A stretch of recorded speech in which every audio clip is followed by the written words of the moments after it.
I think part of what gets trained in us somatically is about our own personal lives around trauma, but it's also about how the world expects each of us to be given our position.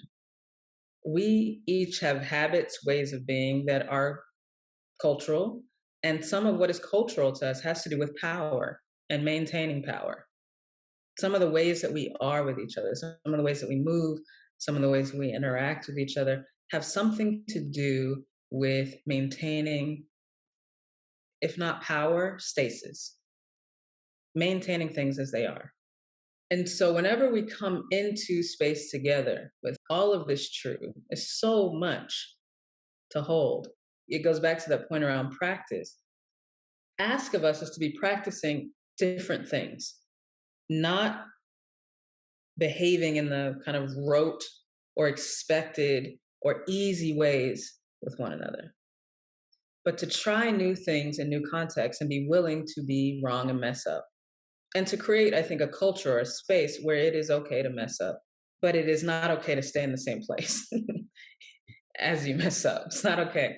So I think that's some of it. In my facilitation, it's like, how do I make this expectation clear? And also, I can be in my own facilitation somewhat disruptive to the status quo.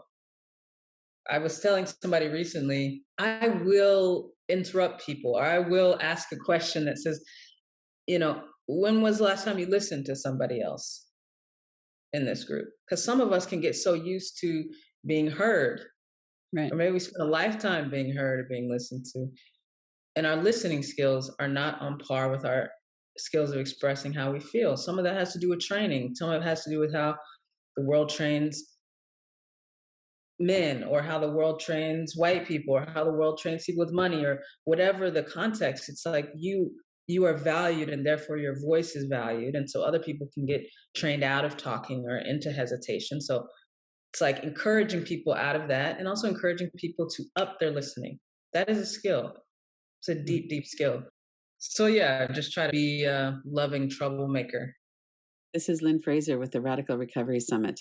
We have an exciting lineup for our fifth annual, including Dr. Gabor Maté as our keynote speaker. Head on over to radicalrecoverysummit.com to learn more and watch the interviews.